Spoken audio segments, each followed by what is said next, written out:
بسم اللہ الرحمن الرحیم۔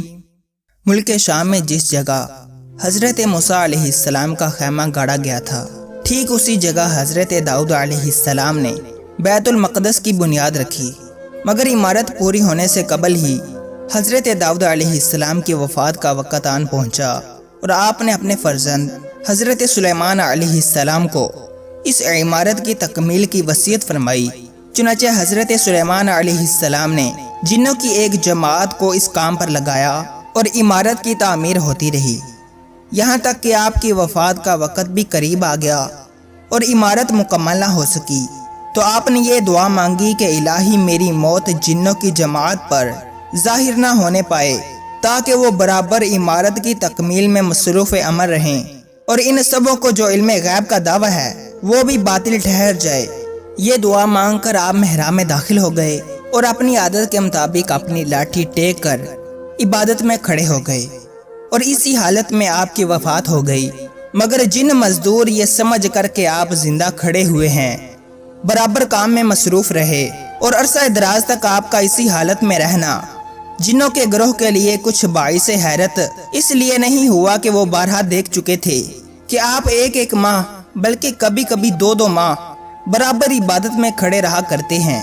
غرض 1 سال تک وفات کے بعد آپ اپنی لاٹھی کے سہارے کھڑے رہے، یہاں تک کہ بحکم الہی دیمکوں نے آپ کے عصا کو کھا لیا اور عصا کے گر جانے سے آپ کا جسم مبارک زمین پر آ گیا۔ اس وقت جنوں کی جماعت اور تمام انسانوں کو پتہ چلا کہ آپ کی وفات ہو گئی ہے۔ قرآن مجید میں اللہ تعالیٰ نے اس واقعے کو ان لفظوں میں بیان فرمایا ہے کہ پھر جب ہم نے اس پر موت کا حکم بھیجا، جنوں کو اس کی موت نہ بتائی مگر زمین کی دیمک نے کہ اس کا عصا کھاتی تھی۔ پھر جب سلیمان زمین پر آیا، جنوں کی حقیقت کھل گئی۔ اگر غیب جانتے ہوتے تو اس کی خواری کے اعضاء میں نہ ہوتے۔ اس قرآنی واقعے سے یہ ہدایت ملتی ہے کہ حضرات انبیاء کرام علیہ السلام کے مقدس بدن وفات کے بعد سڑتے گلتے نہیں ہیں، کیونکہ آپ نے ابھی سن لیا ہے کہ 1 سال تک حضرت سلیمان علیہ السلام وفات کے بعد عصا کے سہارے کھڑے رہے اور ان کے جسم میں کسی قسم کا کوئی تغیر رونما نہیں ہوا۔ یہی حال تمام انبیاء علیہ السلام کا ان کی قبروں میں ہے کہ ان کے بدن کو مٹی نہیں کھا سکتی۔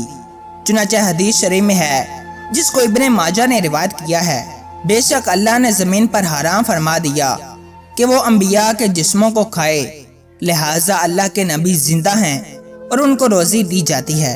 حضرت سلیمان علیہ السلام کی عمر شریف 53 سال کی ہوئی۔ 13 برس کی عمر میں آپ کو بادشاہی ملی اور 40 برس تک آپ تخت سلطنت پر جلوہ گر رہے۔ آپ کا مزار اقدس بیت المقدس میں ہے۔ واللہ تعالی عالم۔ آج کے لیے اتنا ہی۔ اگر آپ کو یہ ویڈیو پسند آئی ہے تو ویڈیو کو لائک کریں اور چینل کو لازمی سبسکرائب کریں۔ ملتے ہیں اگلی ویڈیو میں، تب تک کے لیے اللہ حافظ۔